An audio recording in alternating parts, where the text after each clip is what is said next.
what are the claims of the Modi government or the BJP government that an average citizen should concede?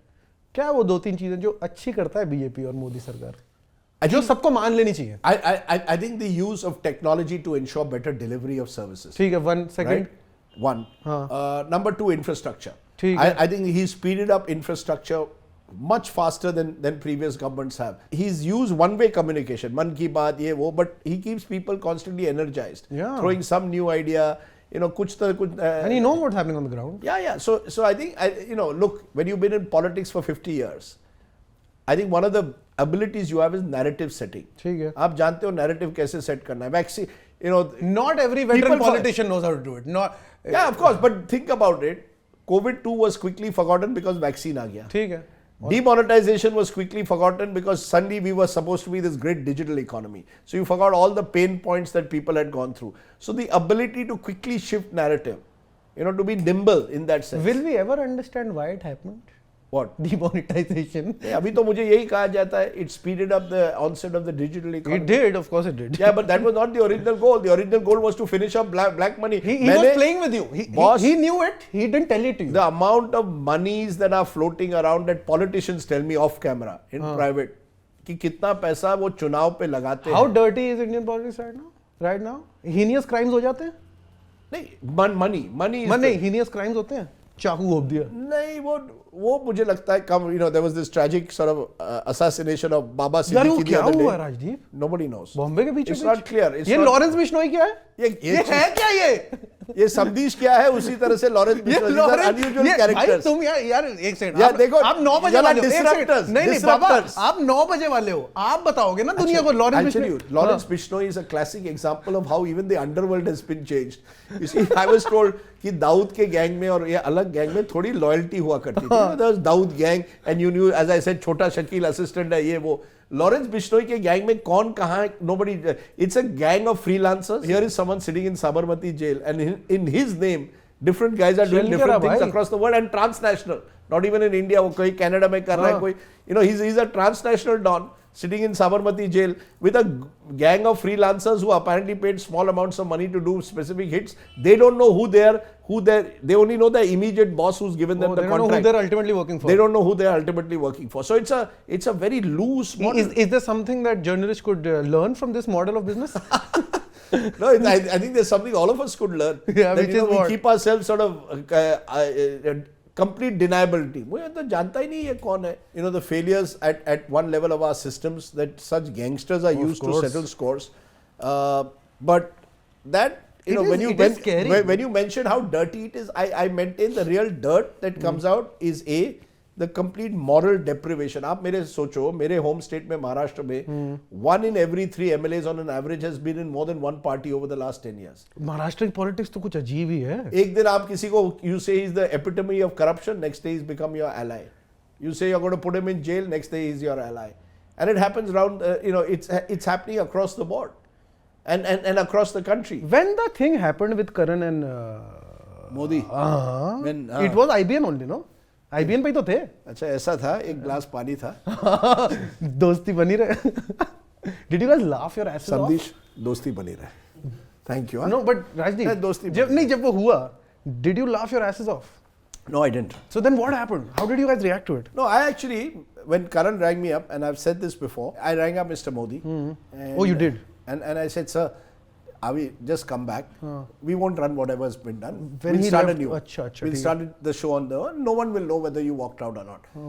He said, nahi, jo hua galat hua. And that was that. He was angry? Well, obviously angry.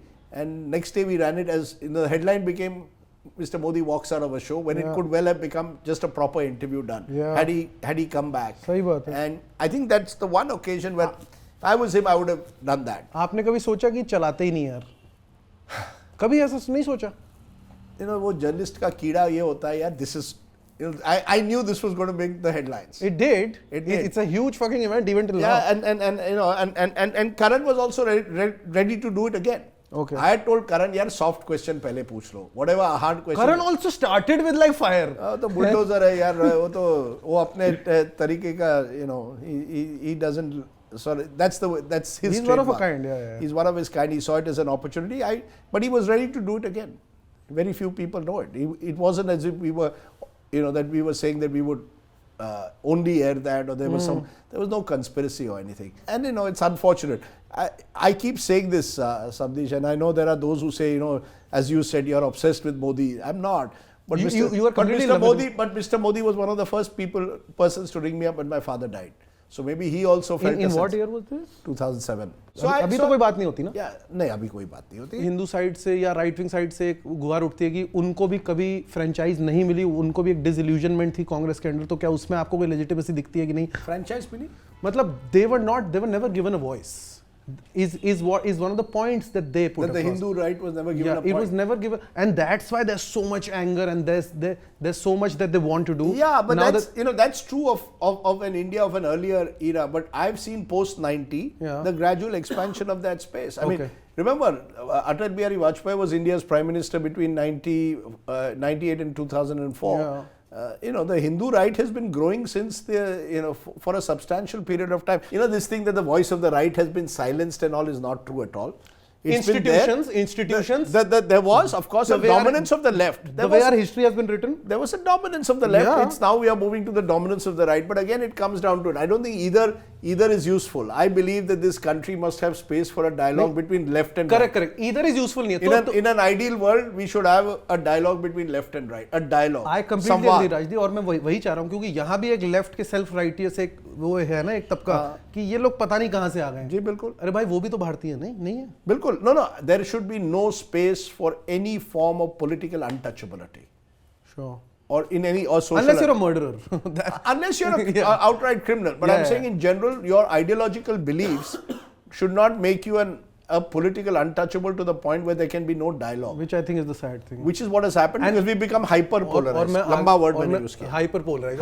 और मैं आगे आपसे ये बात करना चाहता था कि there was a time when we weren't this polarized and we trusted you guys. But didn't you guys see this coming? I'm of a generation who grew up trusting you. Yeah, so and what the fuck happened? Why are we so polarized right now? No, but stop blaming us for that, yeah? This is society out there. I'm not just blaming you. I'm not just blaming you. But I'm saying, do you ever feel guilt about that? Do I ever feel guilt? Guilt about... No, revolutions often devour their own. Let me leave it on that. We were part of the great TV revolution, and I'm very proud to be part of that.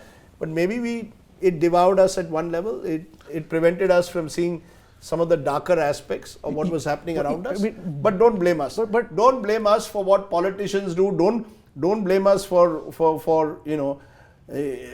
some of the hate speech that goes around. Of course. No, I can't blame you for that. No. I can only blame for your own downfalls. I can't blame you. The institutional corrosion has been all-encompassing. Let's not single out any one individual here.